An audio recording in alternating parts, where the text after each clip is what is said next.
বন্ধুরা, নাড়ু তো অনেক রকম বানিয়ে খেয়েছেন, একবার সুজি দিয়ে এইভাবে নাড়ু বানিয়ে দেখতে পারেন, খেতে ভালো লাগে, চটপট হয়ে যায়। চলুন এই সুজির নাড়ু বানানো স্টার্ট করি। ঘরে থাকা উপকরণে হয়ে যাবে। সুজির নাড়ু বানাতে লাগবে সুজি। এই নিয়েছি সুজি।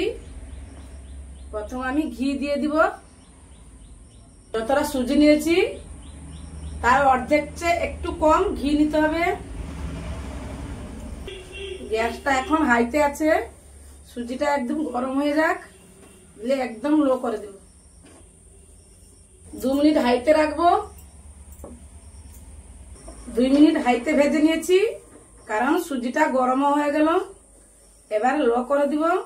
লো করে 10-12 মিনিট ভেজে নিব একদম লো আছে। কোনো রকম সুজিটা কালার চেঞ্জ হবে না। এই দেখুন 5-7 মিনিট ভেজে নিয়েছি। 1 চামচ কাজু কুচি দিয়ে দিব। কাজুটা এর সঙ্গে ভাজা হয়ে যাবে। তাহলে 5-7 মিনিট হয়েছে, আরো 5-7 মিনিট ভেজে নিব কাজুর সঙ্গে সুজিটা। ভেজে নিয়েছি 10-12 মিনিট। যতটা সুজি নিয়েছিলাম ততটা নারকেল কোড়া নিয়ে নিলাম।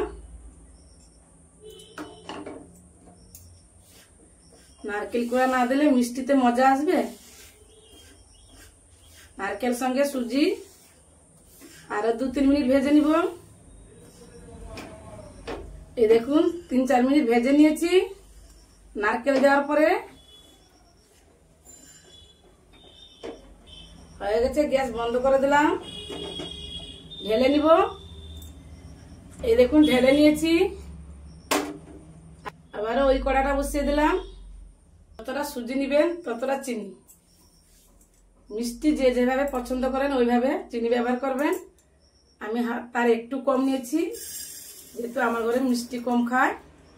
যতটা চিনি নিয়েছি তার হাফ জল। আবারও বলছি, চিনি যতটা নিবেন তার হাফ জল নেবেন। গ্যাসটা জ্বালিয়ে দিলাম। চিনিটা মেল্ট করে দিলাম 3টা এলাচ। আপনারা চাইলে এলাচের গুঁড়ো দিতে পারেন। 3-4 মিনিট ফুটিয়ে নিব চিনিটা। 5 মিনিট ফুটিয়ে নিয়েছি।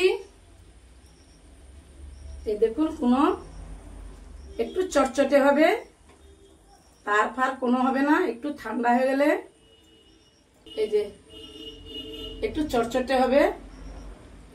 হয়ে গেছে। দিয়ে দিলাম 2 চামচ ঘি, যাতে চিনিটা বসবে না। চিনিটা জমাট বেঁধে যায় না, ওইটা হবে না। হয়ে গেছে। গ্যাস বন্ধ করে দিলাম। সুজিটা যে ভেজে রেখেছিলাম এই চিনি রসটা দিয়ে দিব।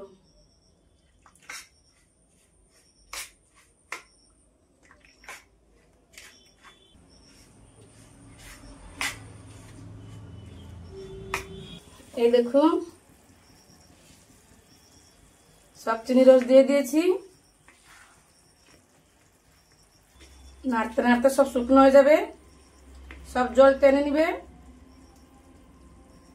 এই দেখুন শক্ত হয়ে গেছে। বেশি ঠান্ডা করা যাবে না, বেশি ঠান্ডা করলে নাড়ু বাঁধা যাবে না। এই পর্যায়ে নাড়ু বেঁধে নিতে হবে।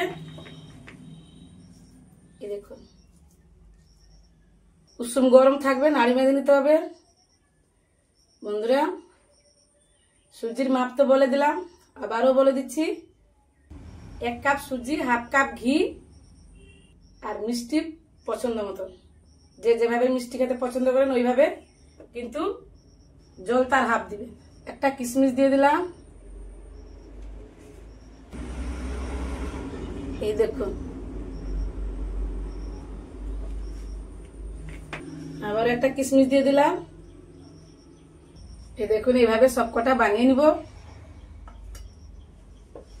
এই দেখুন বানিয়ে নিয়েছি। আমি একটু পিস্তা গুঁড়ো করে নিয়েছি, এটা একটু দিয়ে দিব।